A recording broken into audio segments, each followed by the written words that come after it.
which, as many of you know, has been promoting the rights of women's advancement and people of color for 35 years in the marketplace.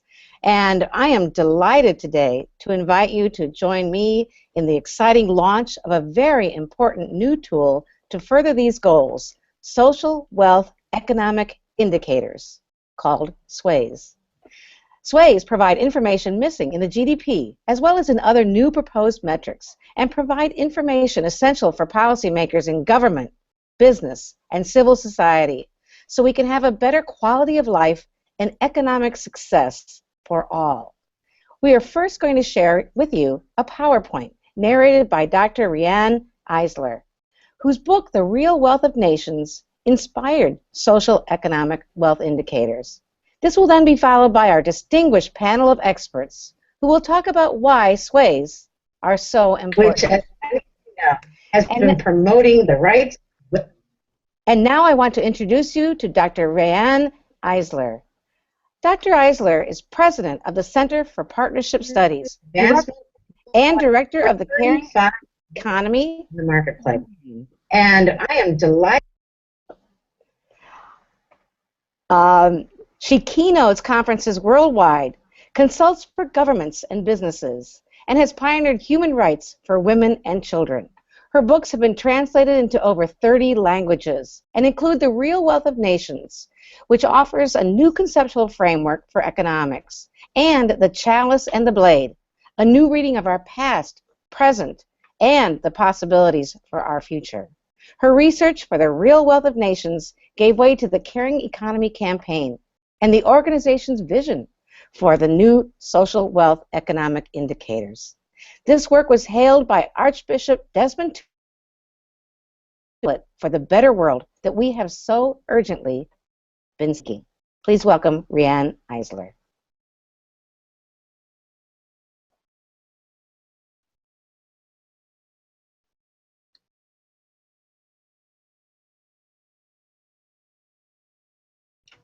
Thank you, Carol, for that lovely introduction. And again, welcome, everybody.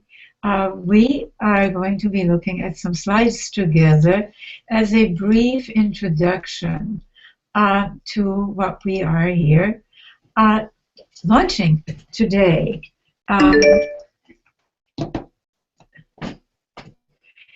As you know, GDP is still the accepted measure of a country's economic success. However, GDP does not reflect the economic realities of people's lives, track the growing gap in earnings and quality of life, and perhaps most importantly, GDP does not show the return on investment from care work and early education for that high quality human capital that is the key to economic competitiveness in our knowledge service age. Social wealth economic indicators fill these gaps. They show where the United States must catch up to other developed nations, and they measure two basic measures. First, human capacity indicators, the state of our nation and that of comparable nations in human capital. And second, care investment indicators, the investment required to grow that human capital. For some of the measures that we have included are the value of the unpaid care work, the enrollment rates in child care centers, child poverty rates. We also, as examples of care investment indicators, we look at paid family benefits. We look at what builds human capital, basically employer support for child care, and yes, the percentage of GDP for public investment in both caring for people in early childhood and in environmental protection. So these are really very comprehensive, and somehow we're stuck here. Whoops. What the SWEIs do, and this is really a major contribution, SWEIs connect the dots in new ways. They show what is necessary for both a high general quality of life and economic competitiveness. And what they show, and this is really important, is that there is really no conflict between the two. On the contrary, that the two are inextricably interconnected. For example, SWEIs demonstrate the economic, both paid and unpaid, show the ROI of early childhood care and education, and they show things that really are also not visible through the lenses of other indicators, that raising the status of women has a very positive impact on social and economic outcomes. They show the benefits of caring policies, such as paid parental sick and family leave, better pay for child care and long-term care workers, caregiver tax credits, adequate funding for early childhood care, flexible working hours, and that these actually add to our national prosperity and competitiveness. What they also show is a very dim picture of where we are as a nation in developing that human capital. They reveal that the U.S., to start with, has the highest child poverty rates of major developed nations. They reveal that the U.S. invests less than half as much as other OECD nations in family benefits. They show the economic implications of the fact that the United States is the only developed nation with no public funding for paid parental leave. They show that among major developed nations, we invest the least in early childhood care and education. Now, this really must change, and SWEIs show policymakers how to change it by focusing on the economic value of investing, especially in care work and early childhood education, which are, of course, the key to building high-quality human capital, because we know from neuroscience that the quality of early care and education is key. 85% of our brain architecture is formed in the first 5 years. So a child's relationship with primary caregivers, as well as early childhood education, has a decisive impact on the brain and therefore on our human capital. They demonstrate the policies that support the work of care both inside and outside the market. And this is really important because the work at home, as you will see in a minute, has enormous value, the work of care. And we can support that through caregiver tax credits, paid parental and sick leave.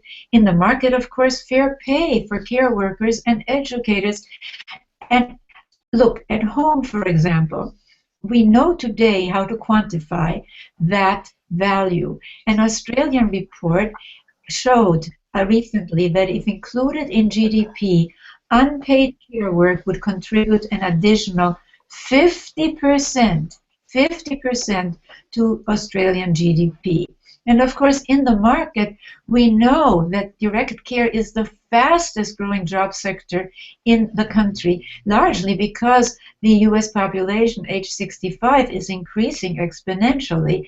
Yet in the United States, direct care workers earn an average of only $10 an hour, which is about $7 an hour less than the average wage earner, which is, of course, absolutely wrong. SWEIs also show that caring is good for business. Companies that care for employees and their families have more motivated, innovative, and productive workers. And yes, studies show that they have a higher return for investors. As for closing poverty gaps, which is just in the United States, women over the age of 65 well, 1/3, 1 in 3 women in the United States is living in poverty or teetering on its brink. Women over 65 are twice as likely to be poor as men of the same age, and SWEIs show how to reduce poverty because a major reason for this disproportionate poverty of women and children and the elderly, as you saw, is that these women were and are underpaid and unpaid caregivers. Surveys show that countries with a low gender gap rank high in the World Economic Forum's Global Competitiveness Reports. And I should add that this was shown already decades earlier by a pioneering study that we did at the Center for Partnership Studies, Women, Men, and the Global Quality of Life. So in sum, Counting Care In addresses the disproportionate poverty of women and children, closes the gender and race gaps in earnings and wealth, supports maternal and infant health in critical years of life, promotes high-quality human capital, which is, of course, the key to economic success.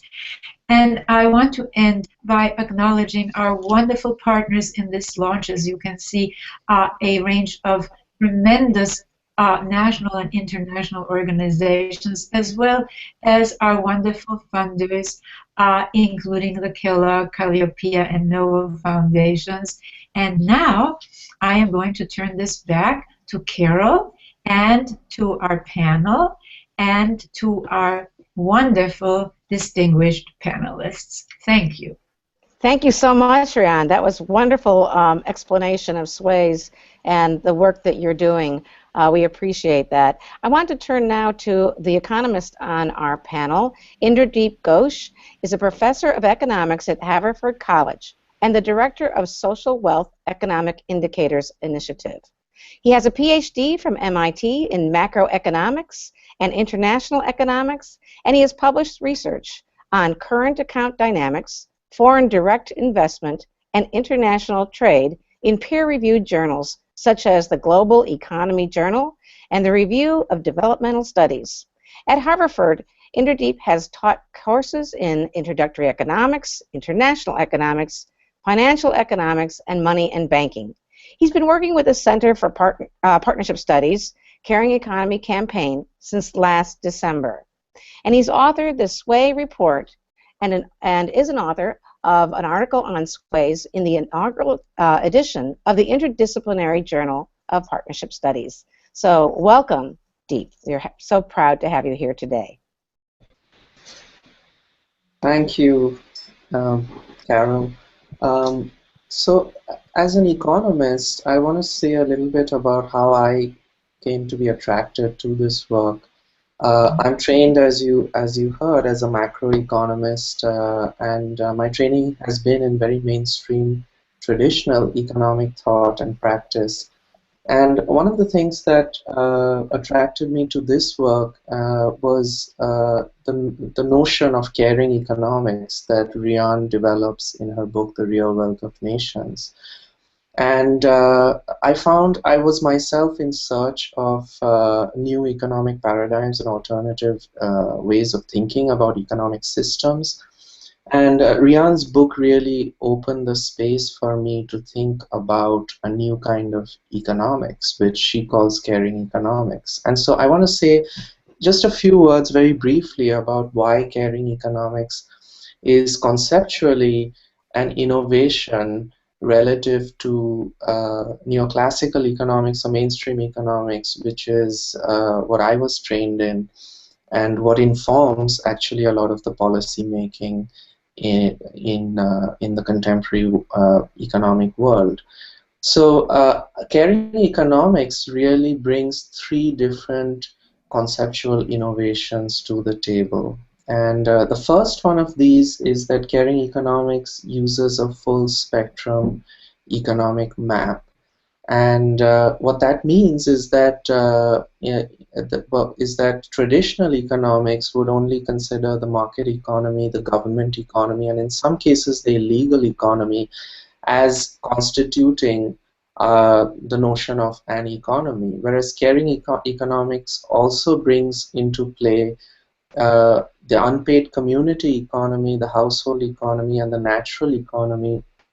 And all of these sectors are really foundational because without them, the neoclassical or the mainstream sectors would not even exist. So the market economy, for example, would not even exist if the household economy did not exist in the background of the market economy.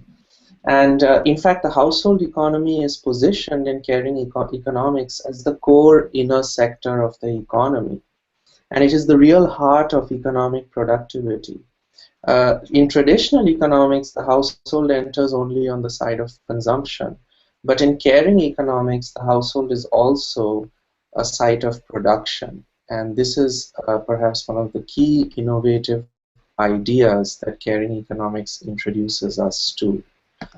The second innovation of caring economics is that it adopts a systems dynamics approach. So whereas traditional economics tends to treat the economic system as if it were a mechanical totality, caring economics treats the economy as an evolving system of beliefs and institutions, and caring economics uses the categories of domination system and partnership system to describe societies as relational structures, irrespective of whether those relations exist within the family or within a corporation or within governmental institutions.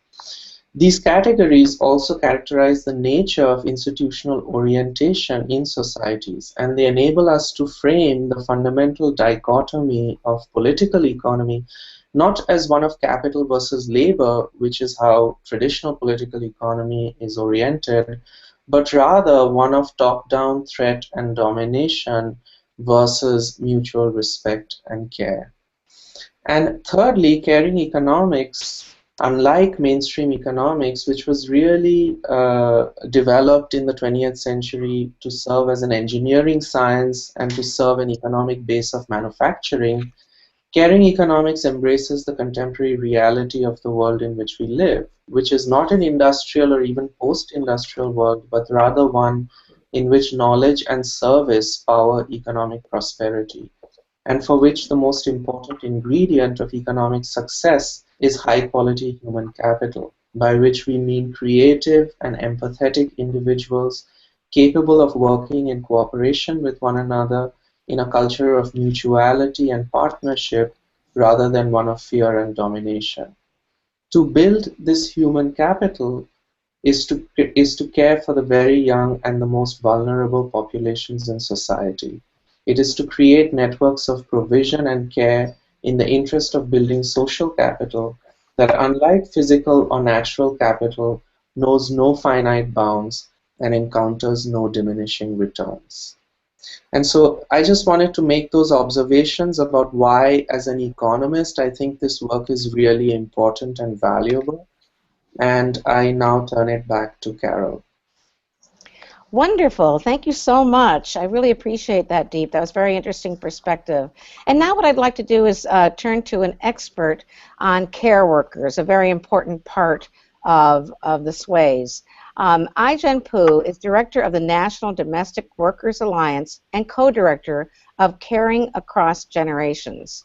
And she has been organizing immigrant women workers since 1996. In 2000, she co-founded Domestic Workers United, the New York organization that spearheaded the Domestic Workers Bill of Rights in 2010 and organized the first national domestic workers convening, out of which was formed the NDWA. As co-director of Caring Across Generations, Ai-jen leads a movement that is inspiring thousands of care workers, parents, grandparents, even grandchildren, and lawmakers to work together to ensure that all people can mature in this country with dignity, security, and independence.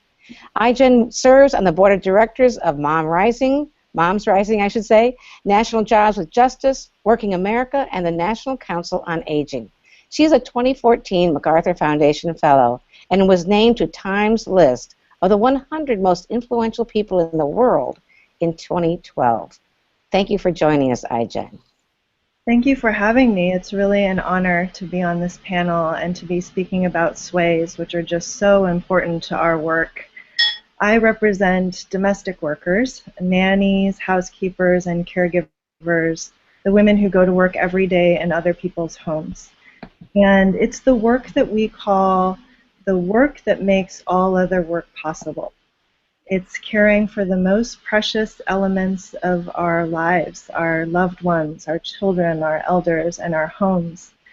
And yet it's some of the most vulnerable work in our economy. The wages are low, the hours are long and unpredictable, and there are simply very few benefits or protections. And in fact, domestic workers are excluded from almost every major labor law in the country. And every inclusion that exists for domestic workers has been won through organizing and through women coming together to really fight for inclusion. And when we think about that disconnect, you know, our members inherently know, domestic workers inherently know, when they go to work in other people's homes and they take care of children and they take care of the aging and they maintain homes, households, millions of them around the country, and their own households, they inherently know the true value and worth of their work, but it is simply not and has not been reflected in our public policy or in our society and the way that our values are defined in mainstream culture. And that's been a tremendous disconnect, and it's been one that has not only disturbed domestic workers, but arguably for all of society, it's been incredibly unsustainable. It's been an environment where families, working parents, simply do not have the support that they need or the choices that they need for quality care, support in the home, and these are things that are all absolutely necessary in a 21st century economy. And we've often wondered how it came to be that way.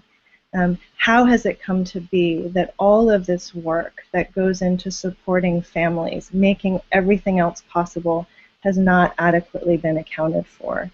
And I think the SWEIs project and this project of the Caring Economy campaign absolutely kind of captures it in a nutshell, which is that we as an economy have not adequately accounted for the work that goes into raising families and supporting households.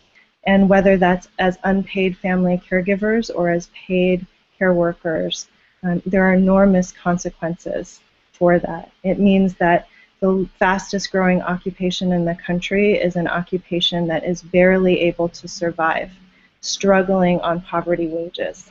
It means that when we think about this economy that we live in today, 2/3 of all minimum wage workers are women, and they're concentrated in a few sectors, and one of those sectors is in the care sector, right? There are enormous implications, not only for those workers and for women, but for all of us when we don't account for this care.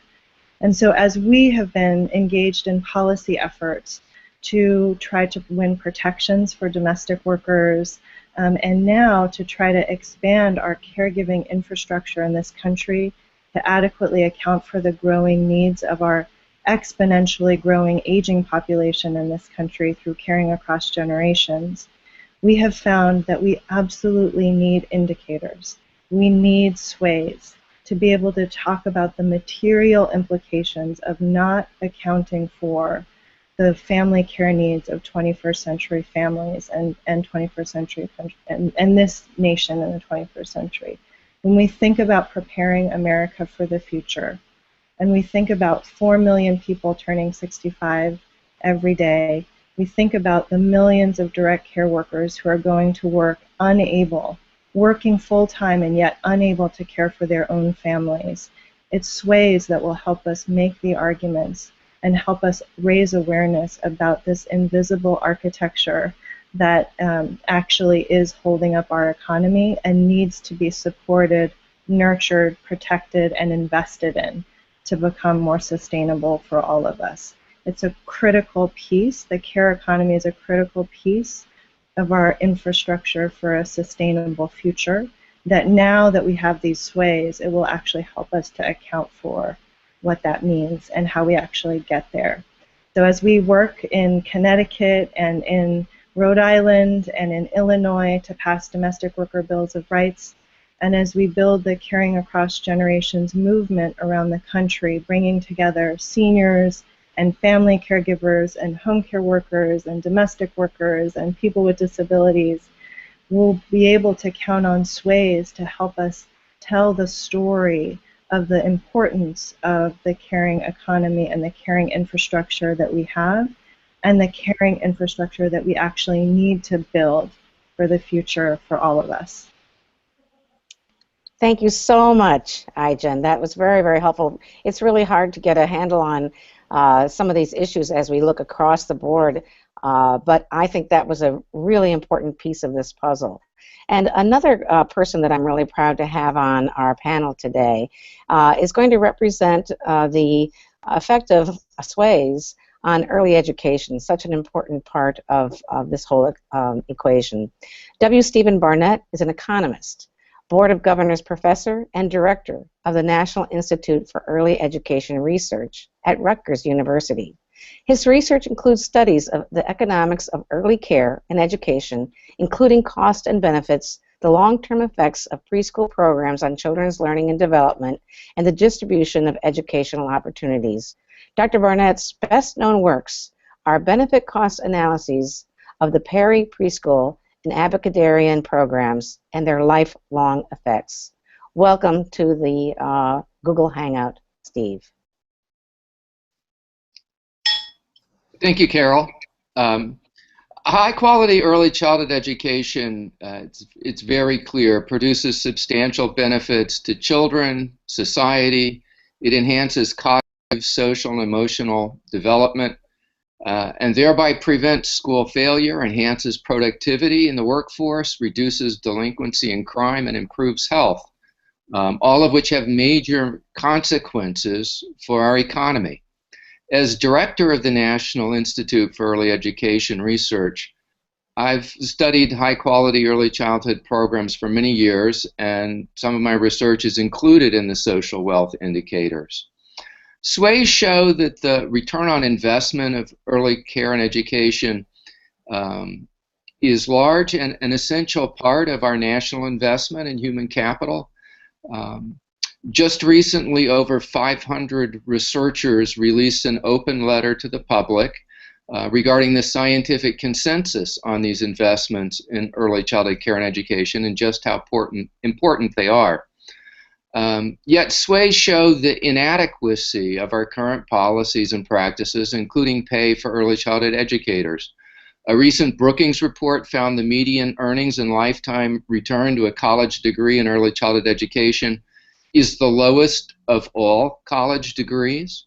Preschool teachers earn an average of about $27,000, which is less than the median annual salary for dog walkers. Daycare workers make even less, about less than $20,000 annually, which is about the poverty level for a family of two or three. Nevertheless, when we look at what families have to pay for care, and not even that of high quality, in 12 states, single parents with children under 5 pay more than 20% of their earnings. In only 5 states do they pay less than 10%. SWEIs show that the United States lags well behind other developed nations in our investments in early care and education, and SWEIs are an important tool to get this information to policymakers, business leaders, and the general public. Thank you. Thanks so much, Steve. It's a really important perspective for us all to have, and some of those numbers are truly shocking. I'd like to now go to Eric Norman. Eric is going to represent the corporate interests in SWEIs, and we're very, very excited to have him here today. He's Senior Vice President for Human Resources at Cardinal Health, who has appeared on our Working Mother 100 Best Companies list. Cardinal Health is a Fortune 500 company, and Eric joined Cardinal Health in 2001. He currently leads compensation, benefits, talent acquisition, and corporate HR business partners. Eric is engaged in the Cardinal Health Partners Leading Change initiatives, supporting the engagement of men in gender partnership with women, as well as a leadership team member of the African American Employee Resource Group. In addition, Eric is actively involved in the community as a board member of Learn for Life, a personnel committee member of the Prevent Blindness Ohio, and an active member of his church. Welcome, Eric. I'm so glad to have you on the program. Well, thank you, Carol. It's definitely a privilege to be a part of this group and have the opportunity to represent business in this environment. I can't say that I pictured myself having the opportunity to do something along these lines, but it truly is a pleasure to be among this distinguished panel of individuals. As you said, Carol, I'm a Senior Vice President of HR here at Cardinal Health, and I've had a career here dedicated to promoting equality and diversity. I'm deeply committed, and I'm really personally involved in creating a workplace that honors our employees and their families. That's just critically important to us. Our perspective at Cardinal Health, and certainly I think we're like-minded with many other large corporations, is that traditional economic measures just aren't enough, and that's why we still see real value in SWEIs. At Cardinal Health, we believe that there's a real ROI for our focus on diversity, gender partnerships, and we believe that policies such as paid parental leave, which Riane referenced earlier in her presentation, things like flex time, telecommuting, job sharing, and any other family-friendly practices ultimately contribute to our profitability and in the best interest of our shareholders as well as our employees. In our view, SWEIs will help businesses understand that our future human capital, our people, for that, we depend on the national investment in human capacity development, which we know we're lagging in. We must also see that the government policies, as well as those in businesses like Cardinal Health, support care work and early childhood education. The bottom line is we simply can't afford to have the U.S. continue to lag behind other developed countries, and we really feel like SWEIs will allow us to have the right measures in place beyond those traditional economic measures to get us on the right track. Wonderful. Thank you so much. I really appreciate that perspective from the corporation. You know, we really have to make sure that corporations are involved with this and understand the value. I'm really proud to introduce our last panelist today, and certainly a very important perspective for us all to consider. And that's the perspective from the philanthropic community and the foundation world. And I'm very proud to introduce you to Gail Christopher. She is Vice President for Policy and Senior Advisor at the W.K. Kellogg Foundation. She joined the foundation in 2007 and leads the foundation's racial equality, food, health and well-being, community and civic engagement, and the WKKF Community Leadership Network Fellowship work. Under her leadership, the foundation launched its America Healing Initiative in 2010, which is helping communities across the United States and in Brazil to heal racial strife and address structural racism. Please join me in welcoming Gail Christopher. Thank you, Carol. And it's certainly an honor to have been invited to participate in this webinar. You know, we are really strong supporters of this work, and we see it as central to the well-being of the future of our country. Mr. Kellogg's one mandate to us was to do whatever we would with his money as long as it helped vulnerable children. We have to face the reality that most of the children born in this country today are children of color. And far too many of our children are being born into low-income and impoverished communities and families. So shifting that reality is very much a function of changing our policies and our practices across all sectors, the private sector, the public sector, and certainly making sure that businesses understand that their investment in families is an investment in the future of our nation. We know that this new set of indicators, the social wealth economic indicators, will give people a new way to frame how they're thinking about and return on investment.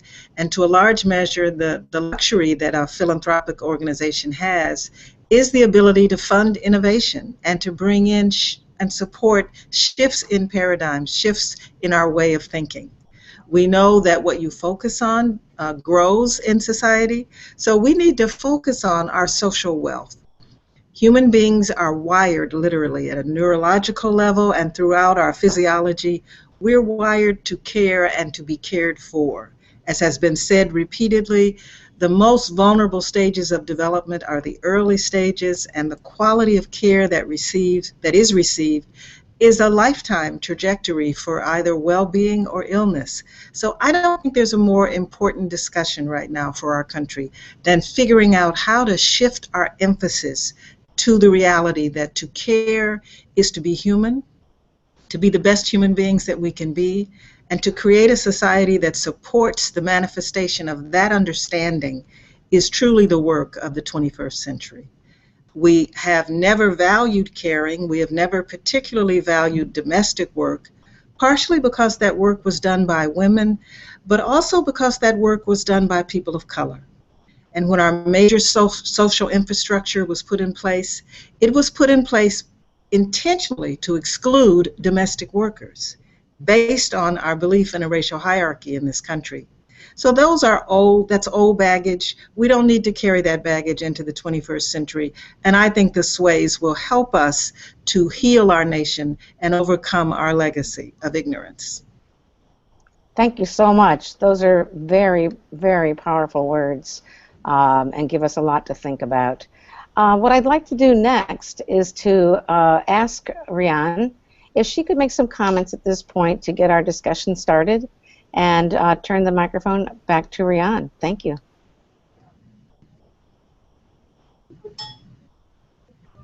Thank you, and thank you all so very much. You have just really shown something that, well, I think of it as we've been doing our policies looking through not only a rear view mirror, but a rear view mirror with huge cracks in it.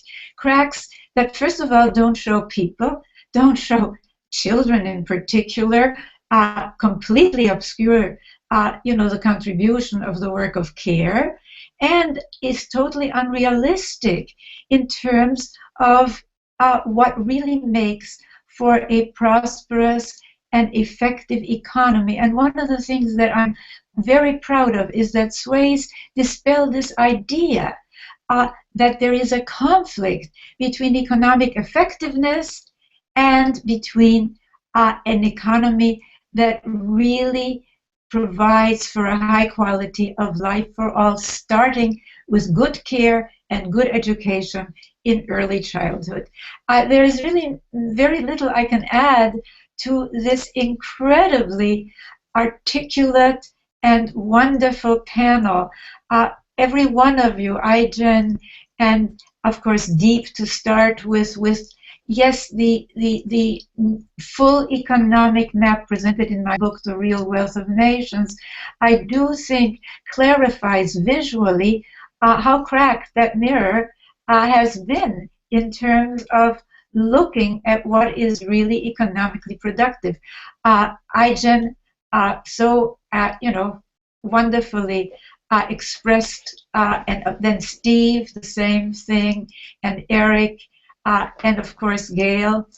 And I agree with Gail that this is the most important work that we have, which is to refocus attention on what really counts in human terms, in environmental terms, and in purely economic terms, because it is not only a shame to our nation that we are so behind other developed nations, but it is potentially disastrous for us as we move further and further into this, this new technological era, this era of the service knowledge economy. So I think that this is a clarion call, and I thank all of you who have been on the panel, and I also particularly want to thank Carol and all of you who are with us today for helping us make this clarion call. And our job now is to really popularize, spread, and get this information to everyone, leaders in every area, be it in civil society, be it in business, be it in the government at all levels. So let's do it. I think that's a great. I think that's a great place to start our quick conversation with our panel, because the question that I would ask the panel is, what do you feel needs to be done next to popularize and to get the idea of that the SWEIs are so important, to get that message to the people who really matter. I mean, for one group that I care about, of course, is the millions of mothers in this country who, are concerned and need to be concerned about the poverty level of children and also about the great disparity in wealth in this country. So I think one of the questions I'd like to ask is, how do we get this message out? Eric, to corporations, or Steve, to the early childhood education. What do we do about this? Can someone give some thoughts on that from the panel? Well, this is Gail. I was thinking about that this morning, and in our experience at the foundation, so much of the innovation happens at the local level, at the level of city governments or county governments, or even at state governments. And I feel as if one jurisdiction were to adopt this approach and to begin to track its own investments and show the benefit of it, I think that might go a long way toward getting others to do the same. So I'm thinking of places like King County that have already adopted an equity index, a set of equity indicators, or the state of California that has such a diverse child population, the leading in the country, I believe. So one idea is to work to try to get adoption perhaps at a local, state, or county level to demonstrate the power of the new frame. That's a great idea. Go ahead. May I add to that's exactly when our report comes out next week, the full report, is exactly one of the major thrusts of where we are going. And we are just really looking forward, Gail, to working with various county, and we already have, by the way, a little guidebook that our wonderful Natalie Potts wrote for Monterey County, but states. States is where the action is, and we're really looking forward to working with you and with them to take SWEIs and develop them. So that is a very important next step. Thank you, Riane. IJ, how about the care workers? How can we more effectively help them to get involved in demanding some of the reforms that really need to be, that are indicated by the SWEIs? Well, I think that we have sort of organically taken up this call long before the report has come out, in that we see our fight for domestic workers, for recognition and respect for domestic work, as well as for policies that support family caregiving more comprehensively, as inherently our fight. And that for an economy that allows us all to take care of each other across generations, and really values that really is the long-term vision of all of our work, whether it's at the National Domestic Workers Alliance or with Caring Across Generations. And so I would say that we need to organize. And it starts at our kitchen tables, talking about the kind of caregiving relationships that we envision for ourselves and our families. It moves to communities, to congregations. It will move to state legislatures and to the voting booth. But I think that we have to really do broad-based public education and have a whole new national conversation about the value of caregiving relationships and in our families and in our economy. And once we kind of make that kind of a public narrative breakthrough, it will set the stage for a whole different kind of public policy conversation that we've been able to have so far. And so And the SWEIs will be a critical tool for us as we do that organizing and that movement building and that public policy work. So I would say organize, organize, organize, and really it's about making this a national priority through the kinds of organizing and narrative work and media work that brings attention to what we're talking about here. Thank you so much. And of course, you know, working mothers have such a stake in this because they have their kids in childcare. Some of them have women who come into the home, even live in the home with them. And so they're extremely aware of the critical nature, and they're very aware of the first 5 years of brain development. So I think we need to rally the moms of America to the cause of care workers as well. And Steve, let's turn to you for a minute on this same question. What about early education? How can we get teachers, you know, through the system, and those who educate teachers, how can we get them more involved in this, in these issues, and really aware of the SWEIs and the indicators here? I think partnering with teacher organizations, including NEA and AFT, the National Association for the Education of Young Children is one of the larger organizations working with those who work with young children. And I also think parents. I think one could take a very strong case. Parenting is literally not counted, right? Parenting is literally not valued in our national economic indicators. That's a pretty strong statement to be made on the basis of SWEIs. Wow, I mean, I think that's a huge statement, and you know, it's very true. I mean, we've been talking here at Working Mother about the issues of you know, the third shift, and how moms so often are, you know, they're the primary breadwinners now frequently, but they also are so involved in the organization of the home that they feel like they have more than two jobs now. But let me turn it over to Indra Deep for a minute. Deep, you know, as an economist, how are you going to sound the bell to the economists of the world? To me, that almost sounds like the hardest job of all, because everybody has their such strong opinions as economists. My dad was an economist, and I couldn't sway him about anything. But so, what can you do, and what can those in your profession do to get these indicators out? So I think that one of the things that I have already tried to do is bring some of this material into the classroom where I teach.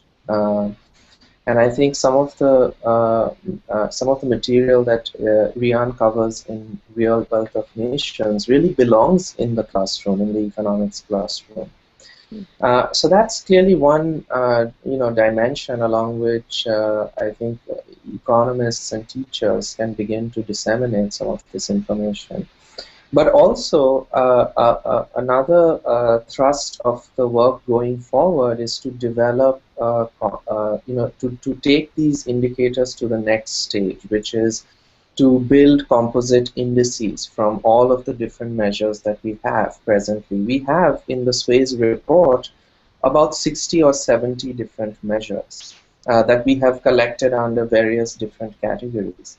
And so the next next stage of work is to actually bring these, to aggregate these measures up into composite indices. And once that work begins to bear fruit, I think that a lot of the profession will automatically begin to use some of these indices in their own work.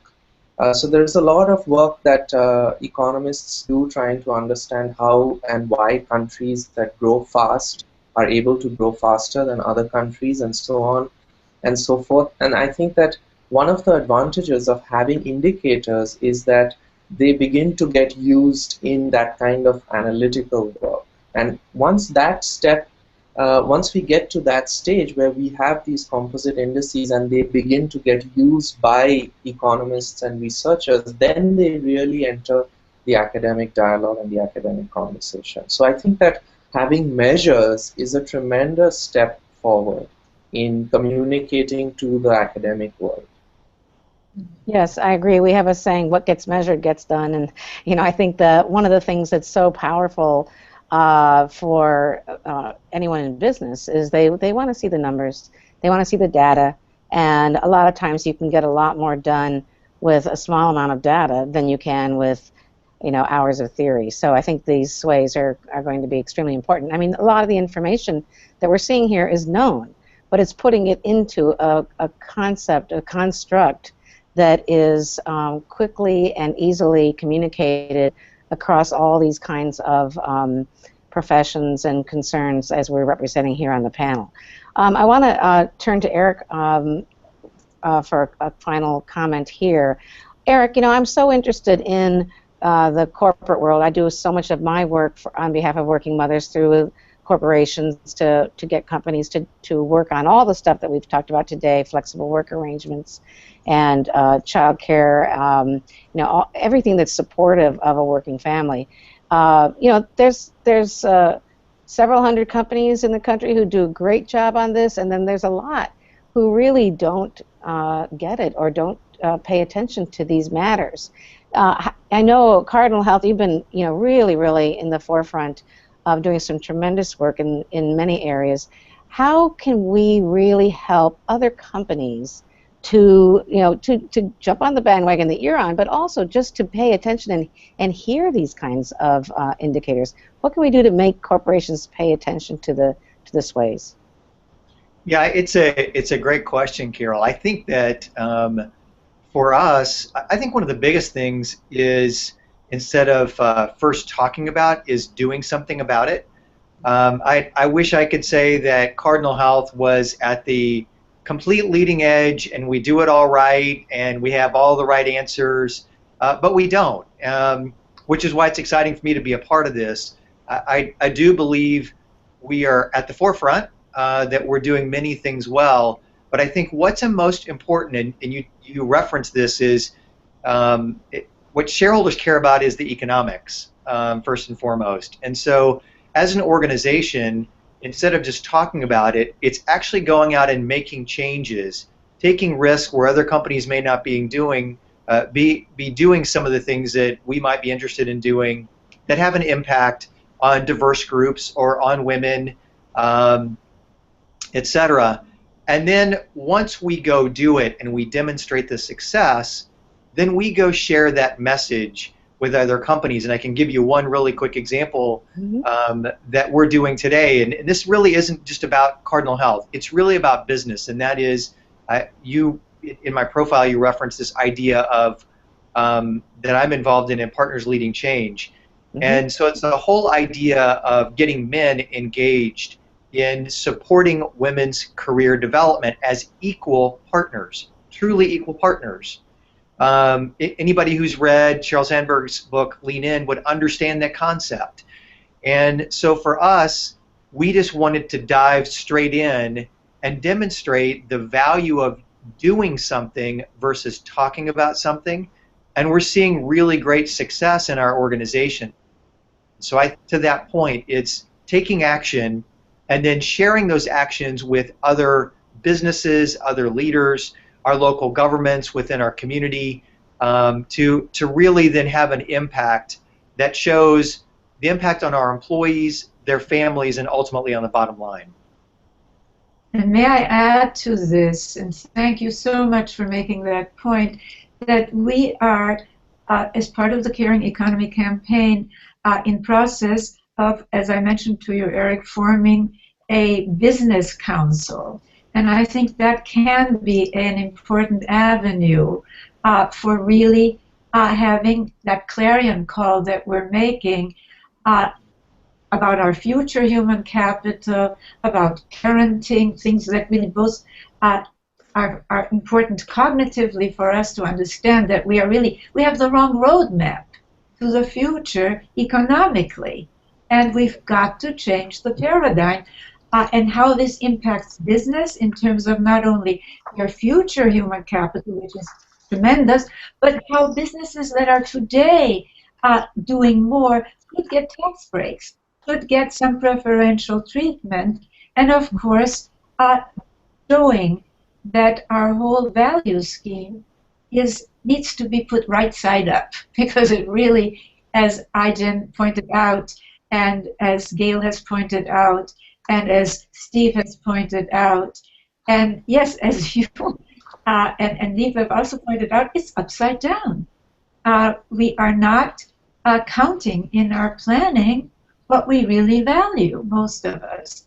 So this is very exciting to me, and I think that we're going to see that that the SWEIs, the social wealth economic indicators, are used as a tool now, and as we develop them for local communities, for states, for businesses, yes, for advocates on the ground, and for policymakers. So I really, again, want to thank all of you, and thank you so much also, Carol. I'm going to give you the last word here. But if any panelists want to say something before we close, please do, because this is such an extraordinary group. I mean, I've known Gail for a long time, and Steve, and of course Deep. I've just met Eric and Aijen and Carol, but you're just such an extraordinary group that that you want to add. And thank you so much. Well, I think I represent the panel when I say that we are grateful to you, Riane, and to the Center for Partnership Studies and the Caring Economy campaign for creating these wonderful indicators. I think they're going to be very powerful. We'll be talking about SWEIs for a very, very long time. And I'm extremely grateful to all the panelists for joining us. What I really appreciate, Riane, in the composition of the panel is the very disparate views, but each person's view really being an essential ingredient in making change through their avenues and their influence around the world.